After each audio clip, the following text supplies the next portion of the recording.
I started my day waking up so early to go to the market to buy some fresh fruits and vegetables and some things to use for the house.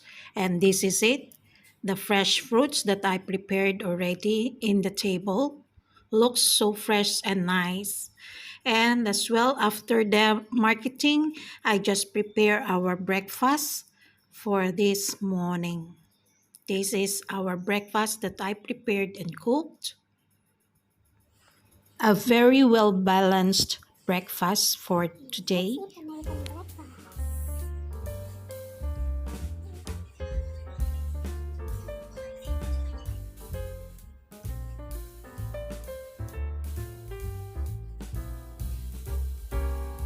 Good morning, everyone. Come join us. Let's eat breakfast. We are three today. My youngest son is with us. He came back last night or this morning, early morning. We got him in the train station and now he's with us. That's why I inspired to make the breakfast. And we have now an American breakfast prepared by yours truly. Come join us and let's eat. Of course with Daddy and my youngest son and me. In our American breakfast, we have the bread, cheese with a lettuce, ham, and of course the egg, our half fry egg, and of course with two kinds of sausages. We have cheese and black pepper cocktails or sausages with some baked beans. And that's it. Yeah, make it ready. And then we put this on the top. Now we can eat. Yeah, my son. And my baby. Oh, naked. Ayo. Okay na.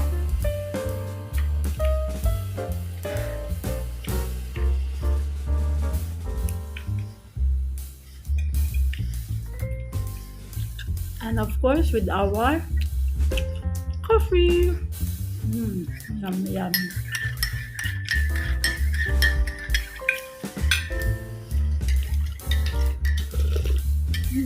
Hazelnut white coffee.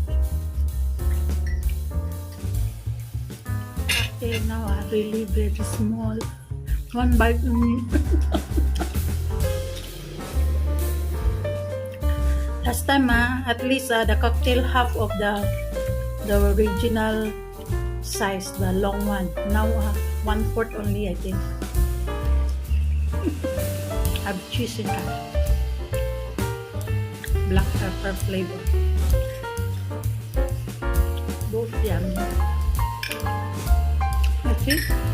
Let's clean. After our breakfast, I go to our garage to clean our car. Yesterday is raining. That's why very dirty down. You see? We clean here first. So dusty already also. Have to clean. Nothing to do also, so we just clean our car. Very dusty. If every day or one day you miss cleaning, the next day it's very dusty already. Just clean it so that will be very good to our lokong, to our husband. Most of the time he is the one that using this car. Sometimes go to the market or going around our area only. I'm driving, but most of the time my husband is the one using this car. So to be healthy and nice, we have to clean it. This car is 3 years old only, so when you clean, it's very nice. If you maintain the cleanliness, it will take time or looks always new one because you are taking care of it. I'm using damp cloth to clean. I prefer to use it than the, what do you call it, the vacuum. I have a small vacuum also using battery, but I prefer to clean this, to use in cleaning the damp cloth. Feel cleaner because I can touch it. I can clean it by myself, by my touch. You see, I remove down there after I go behind. Very clean. Linis ko na rin yung floor. Ito na lang. Tingnan nyo. Ayan, medyo kailangan kasi talagang i-wash yan. So, tinanggal ko lang ang sand. Kaya medyo malay kabuk pa, pero okay na, wala na yung sand. Kailangan talaga i-wash. Some other day, when I have free time again, I will wash the driver's seat. Ang pinakamadumi. Ewan ko ba. Dahil sa ito lagi ang ginagamit. Ito lagi ang pinakamadumi. But I see to it that I clean it always. Yan. Para ma-maintain natin yung cleanliness. Tanggalan man lang ng buhangin kahit hindi laging malabhan yung pinakatapakan. Ayan, malinis na. Okay na yan. O, diba? Malinis na. Ito. Yan. After that, I cook some dishes for our lunch, and this is it. I'm cooking tinola already at this time, and it's boiling already. And another side dish of veggies. This is baby kailan. Baby kailan. Then I heat some oil with garlic in the microwave, and now putting on the top of the baby kailan. After, we will put oyster sauce, and that's it already. We can eat already our simple lunch together with this fried fish. I fried this fish. This one will put the soy sauce only, and it's good already.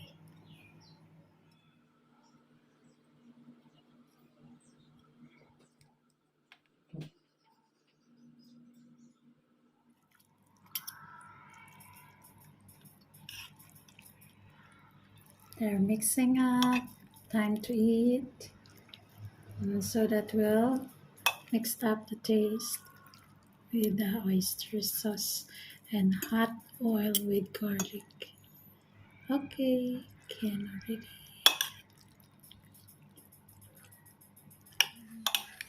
After eating our lunch, I just go straight to our garden in my mango tree.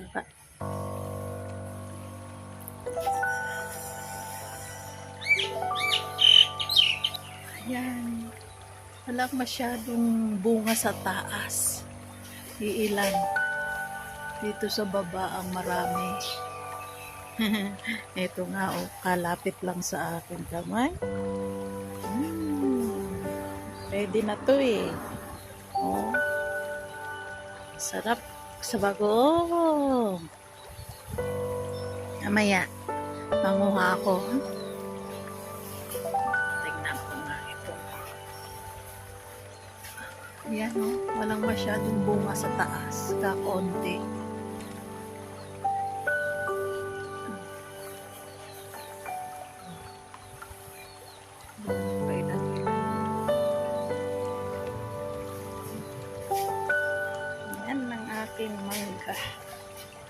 Walang masyadong bunga sa taas, pero sa baba marami kay bababa.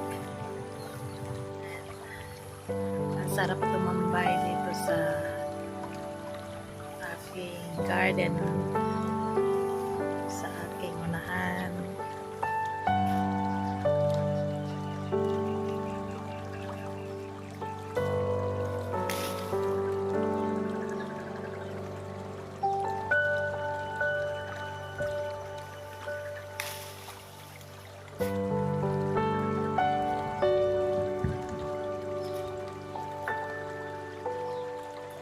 These are the mangoes that I harvested, and it's a lot also, so can eat already.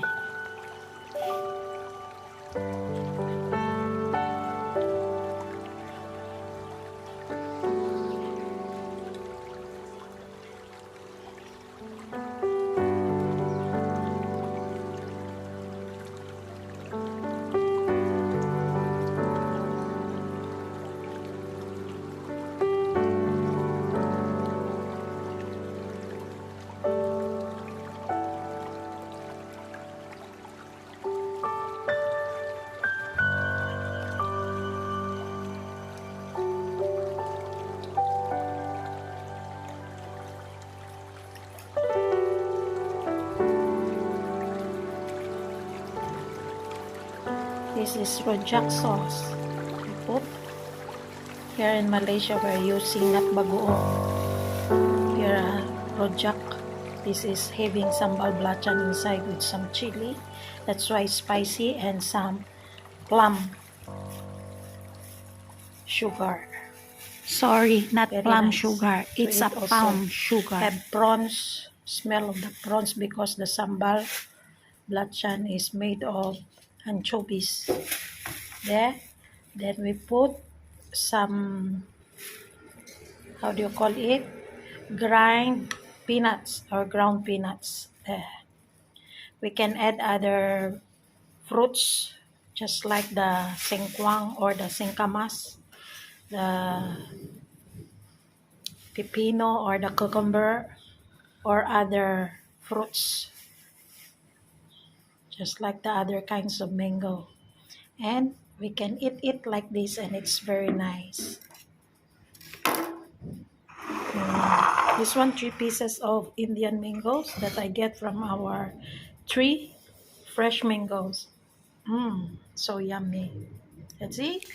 In the late afternoon, I went to the supermarket nearby in our place, which is in the mall, and I go there to buy some groceries that I did not buy in the market this morning.